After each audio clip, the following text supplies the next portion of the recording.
Petrol के हिसाब से गैस महंगी हो रही है, यूनिट 3-4 रुपए महंगा हो रहा है, ऊपर से बिजली वाले पकड़ने के लिए आ रहे हैं। इनके शाही प्रोटोकॉल, इनकी मामला, सारी चीज़ें इशारे पे 6-6 घंटे खड़े होना पड़ता लाख का बेच के 30 का लेके जा रहा था, ये खुशहाली थोड़ी है। है और जिनके पास पावर है वो उठा लेते हैं सबको। अस्सलाम वालेकुम जी वालेकुम अस्सलाम। सर, कैसे? अल्लाह का शुक्र। Sir, captain retired Safdar Awan का आपको पता है?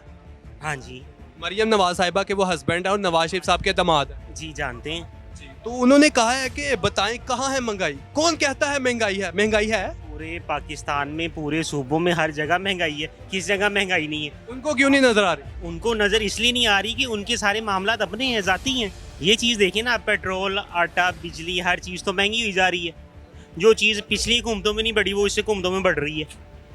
पेट्रोल के हिसाब से गैस महंगी हो रही है, यूनिट 3-4 रुपए महंगा हो रहा है, ऊपर से बिजली वाले पकड़ने के लिए आ रहे हैं हर जगह। तो महंगाई है, ये महंगाई नहीं तो और क्या है? अब डॉलर का रेट नीचे आ गया, वो इनकी अपनी वजह से आया है। पेट्रोल नीचे आना चाहिए, पेट्रोल क्यों नहीं नीचे कितना आया? होना चाहिए आपके ख्याल? कम से कम 100 रुपये लीटर पेट्रोल होना चाहिए at this time. 100% agree. At this time जो हालात जा रहे हैं मुल्क के, जिस हिसाब से आम आवाम चल रही है, उस हिसाब से पेट्रोल 100 रुपये लीटर होना चाहिए। चीनी 65 रुपये किलो होनी चाहिए, 65 से भी नीचे होनी चाहिए, ये भी मैंने ज़्यादा बता दिया है। उसके बाद घी भाईजान 120-30 के करीब होना चाहिए। इतनी महंगाई ऊपर चलेगी हुई है कि आपको बता नहीं सकते। जो हांडी 30 रुपये में पकती थी ना एक आम आदमी के घर में, वो 530 रुपये पे चलेगी हुई है। आम आदमी क्या करेगा? 25,000 रुपये में लोग घर का बिल दें, घर का रेंट दें, बच्चों के स्कूलों की फीसें दें, अपना आप चलाएं, खुशी देखें, गमी देखें, कपड़े पहने, क्या करें? आप बताएं, पूछें इनसे क्या करते हैं। तो 75 साल मुल्क की हिस्ट्री में क्या हुआ है? जो आया है अपना माल मत्ता, मतलब सारी चीज़ें उन्होंने रिजर्व की, चले गए। इनके शाही प्रोटोकॉल, इनकी मामला, सारी चीज़ें इशारे पे 6-6 घंटे खड़े होना पड़ता है। कोई एक आदमी गुजरे, पूरी ट्रैफिक भाईजान ब्लॉक कर देती, रुक जाए बस जी, आपका प्रोटोकॉल। निज़ाम नहीं है। ठीक है जी, काम, मार्केटों के हालात इस तरह गमगीन हो गए हैं, खबरदार हो गए कि आपको बता नहीं सकते। थोड़ा सा बताएं सर, उनको समझ आ जाए। खुदा का नाम है, जिनको महंगाई नजर नहीं ना आती उनको समझ आ जाए। भाईजान ऐसा हो रहा है 4 महीने से, ऐसा हो रहा है फ़ोन जो बेचने आ रहा है वो कह के जा रहा है हमने बिल जमा कराना है, हमने स्कूल की फ़ीस जमा करानी है, हमने रेंट देना है। फ़ोन को लोग लेने आते हैं, बेचने नहीं आते। इस मकसद के लिए, इस मकसद के लिए बेचने आ रहे हैं। तो ये महंगाई है तो बेचने आ रहे हैं ना। लाख का फ़ोन दे के 30,000 का लेके जा रहे हैं, 70,000 उन्होंने कहीं लगाना है तो लेके जा रहे हैं ना, वरना लाख का बेच के 1,20,000 रुपये का लेके जाता है। ये खुशहाली होती है। लाख का बेच के 30 का लेके जा रहा था, ये खुशहाली थोड़ी है। महंगाई है ना, घर का बिल, फलाना ढिमकाना, ये सारी चीज़ें ही है ना। कैप्टन रिटायर्ड सफदर ने मजीद सवाल किए हैं कि आटा कितने का मानना है और देसी घी कितने का किलो है। आपको पता है इनके रेट्स क्या हैं? भाईजान देसी घी होते हम गरीब लोग अफोर्ड ही नहीं कर सकते मेरा ख्याल। उनको आटे की फिक्र का है कि भाई, लेकिन वो पूछ रहे हैं। वो बोरियां आती हैं, उनकी बोरियां आती हैं, उनको फिक्र किस चीज़ की है भाई? फिक्र तो उस बंदे को होनी है, महंगाई उस बंदे को होनी है जिसने कमा के जाके दुकानदार से आटा लेके आना है। फिक्र उस चीज़ को होनी, उस बंदे को होनी, महंगाई उसको लगेगी। जिसकी बोरियां आ रही, साल की कनक आ रही साल की, उसको किधर फिक्र भाई? उसके लिए कहाँ की महंगाई? जिसके लिए पेट्रोल पंपों पे फ्यूल रिजर्व पड़ा है भाई, ये फलां बंदे के लिए रिजर्व है, 100 लीटर पड़ा है, 200 लीटर पड़ा है, जिसके लिए 6-7 मन कनक या 8-10 मन कनक जिसके लिए रिजर्व पड़ी, उसको किस चीज़ की महंगाई मिलेगी? जिन्होंने बाहर से खाना है, दिन में एक टाइम पे खाना वो घर में खाएंगे, बाकी टाइम तो बाहरों में खाना उन्होंने, उनके अपने प्रोटोकॉल शाही चलते हैं भाई, उनको महंगाई किधर नज़र आएगी? अभी भाई ने बताया कि लोग अपने फ़ोन बेचने आ रहे हैं अपनी फीस देने के लिए, अपने घर के अखराजात चलाने के लिए, बिल जमा करवाने के लिए। तो कैप्टन रिटायर्ड सफदर साहब को ये बातें क्यों नहीं समझ आ रही? उनको नज़र नहीं आ रहा? उनकी आंखों पे इतनी पट्टी क्यों बांध दी गई है कि उनको कुछ नज़र ही नहीं आ रहा महंगाई? यार मैं कहता हूँ जो असल हुक्मरान है उनको भी महंगाई नजर आ रही है, लेकिन कैप्टन सफदर को क्यों नहीं नजर आ रही? भाईजान कैप्टन सफदर की पीछे पड़ गई है आप। कैप्टन यार मुझे सफदर दुख होया उनका ये स्टेटमेंट सुन के। पार्टी का हिस्सा है कैप्टन सफदर, पाकिस्तान मुस्लिम लीग नून के हिस्सा है, उनकी क्या वुकत है? आपको पता है कि वो शोहर है उनके मियाँ। लेकिन इसका मतलब ये थोड़ी है कि भाई वो कैप्टन सफदर को आप उतार, हर बंदा इस मुल्क में जितने भी बंदे हैं ना, सारे ही एक जैसे हैं, सारे ही एक जैसे हैं। हुक्मरानों की बात कर रहे हैं आप? जी, हुक्मरानों की, एक से लेके नीचे से लेके ऊपर तक हर बंदा एक ही जैसा है। हाँ, सारे इदारे जितने भी हैं, ये मुल्क ऐसा है कि जिसकी लाठी उसकी भैंस है। Might is right. इस यहाँ पे रूल एंड रेगुलेशन कोई नहीं है, किसी किस्म का नहीं है। हर जगह पे हर चीज़ पे टैक्स है, हर चीज़ पे टैक्स है। आप कोई एक ऐसी चीज़ नहीं काउंट कर सकते जिसके ऊपर टैक्स नहीं है।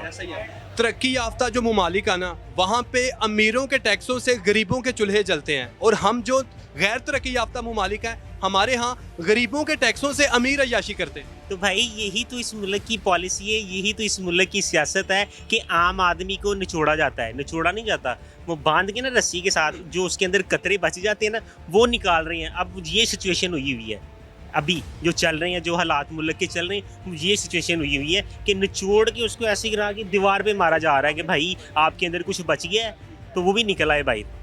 जब कुछ बचेगा नहीं तो फिर बंदा क्या करेगा? ज़ाहिर है मुल्क में फिर चोरियाँ चिकारियाँ डाकू मतलब कत्ल वगारत हर चीज़ दंगा फसाद शुरू होगा, कत्ल वगारत शुरू होगी, चोरियाँ होगी, डकैतियाँ होगी, आए दिन केस कोई ना कोई लगा है, गन पॉइंट पे किसी से ये जो है ना, ये बहुत कुछ करवाता फिर। भाई ये सबको लगा है, जो बाहर जाके 8-8 दिन बाहर रहते हैं उनको भी लगा है, जो नीचे झोंपड़ी में सोते हैं उनको भी लगा। पेट हर बंदे को लगा हुआ है, मुझे अकेले को ना आपके अकेले को लगा हुआ है, लेकिन हर बंदे का ख्याल रखना इस मुल्क के जो पॉलिटिशियन सियासत है ना, उनका हक है, अवाम का हक है। अगर यहाँ पे कोई किसी के ख़िलाफ़ बोलता है, किसी के बाद अपनी हक़ खुद इरादत देता है, भाईजान उसको मार दिया जाता है, उसको उठवा दिया जाता है। उससे हमारा जो कॉन्स्टिट्यूशन है उसके आर्टिकल 19 के मुताबिक freedom of speech and freedom of expression का हमें राइट है, ये आइन में दर्ज है। लेकिन अगर हम freedom of speech, freedom of expression का इजहार करते हैं तो हमें उठा के लिया जाता है या मार दिया जाता है। ऐसी तो होता है भाई, क्यों उनके खिलाफ कौन बोलेगा भाई? कौन बोलेगा? जिसके पास पावर है ना, वो भाईजान अपनी दुनिया खुद बनाता है, और जिनके पास पावर है वो उठा लेते हैं सबको। तो क्या लगता है कि पावर होगी, आप बोलेंगे मैं आपको उठवा दूंगा, भाई आप कौन होते हो मेरे गिरेबान पे हाथ डालने वाले? मेरे पास पैसा है, हर चीज़ है, जायदाद है, गार्ड्स हैं, बैंक बैलेंस है, कोठियाँ हैं, बिजनेस है, तो मैं आपको बोलने की कैसे इजाज़त दूंगा? मेरे किरदार पे आप उंगली उठाओगे? नहीं उठाओगे। ऐसे ही हर बंदे के पास जो पॉलिटिशियंस हैं उनके पास पावर है। पॉलिटिशियंस के पास पावर नहीं है पाकिस्तान में, यू एंड मी नो। भाई पावर है ना, मतलब बहुत कम है भाई उनके है। पास, सिर्फ इख्तियार है, इख्तियार नहीं है सर। हाइब्रिड सिस्टम है। इक़्तिदार किधर से आता है? इक़्तिदार किसका नाम है?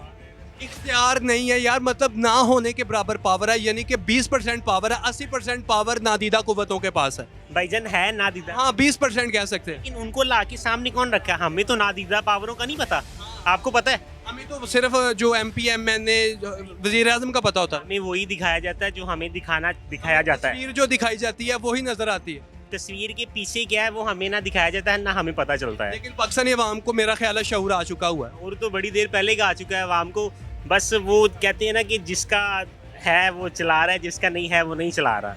बेसिकली मसला ये है कि हम लोग टोटल हम ठीक नहीं। हमारे पास कोई MNA MPA आता है ना वोट लेने के लिए, भाईजान हम शामिल हुआ तो भाईजान हम कहते हैं जी मेरी तो MNA के साथ तस्वीर उतरी हुई है, फलां काउंसलर मेरा जानने वाला है, तो भाईजान मैं तस्वीर ये वो शशके शुकाशा की हम करते हैं। भाईजान जब उनको रोका जाए ना कि भाईजान आप किधर आए हो, क्या लेने आए हो, भाईजान हमारे मसले बिजली की तारें, गलियों का निज़ाम, पानी का निकास, भाईजान बच्चों की फ़ीस, स्कूल, महंगाई, गुर्बत, कपड़ा, मकान, रोटी, ये किधर है भाईजान? तो फिर ये सवाल उनसे पूछा जाए ना। हमें वो मिलने के लिए आते हैं, हम खड़े होकर सर जी आएँ जी, हम खाने पकवाते हैं, बाद में वो 5 साल जाते हैं, पता ही नहीं होता कौन आया कौन गया। वो अपना महल बना रहे होते हैं, अपनी सेफें भर रहे होते हैं करप्शन कर करके। तो भाईजान हम किधर जाएं? हमारा तो यही हाल है, हम ठीक नहीं, हम बजाते खुद ठीक नहीं है। कैप्टन रिटायर्ड सफदर को आपकी और बाई की गुफ्तगू के बाद महंगाई नजर आना शुरू हो जाएगी कि नहीं? भाईजान उनको नज़र आ रही है, ऐसे तो ना करें कैप्टन साहब। लेकिन ये अगेन स्टेटमेंट नहीं देंगे आपके ख्याल में? देंगे क्यों नहीं देंगे? अगेन भी स्टेटमेंट देंगे? देंगे क्यों नहीं देंगे? हाँ, जिस चीज़ के बारे में मेरा मुल्क है पाकिस्तान है, मैं इधर का रहने वाला हूँ, मुझे पूरा हक है हर चीज़ के। नहीं, कैप्टन रिटायर्ड सफदर ये नहीं कहेंगे कि कहाँ है महंगाई, बताएं कहाँ है महंगाई, ये स्टेटमेंट तो नहीं ना देंगे दोबारा?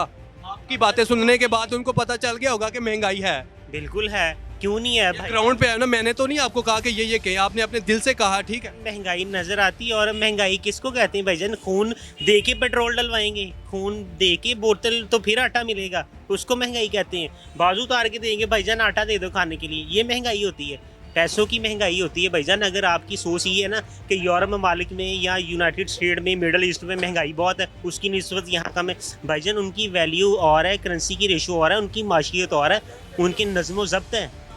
यहाँ पे नज़्म ज़ब्त कोई नहीं भाईजान। 5 जीमें पाकिस्तान को तबाह करने वाली हैं, 5 जीमें।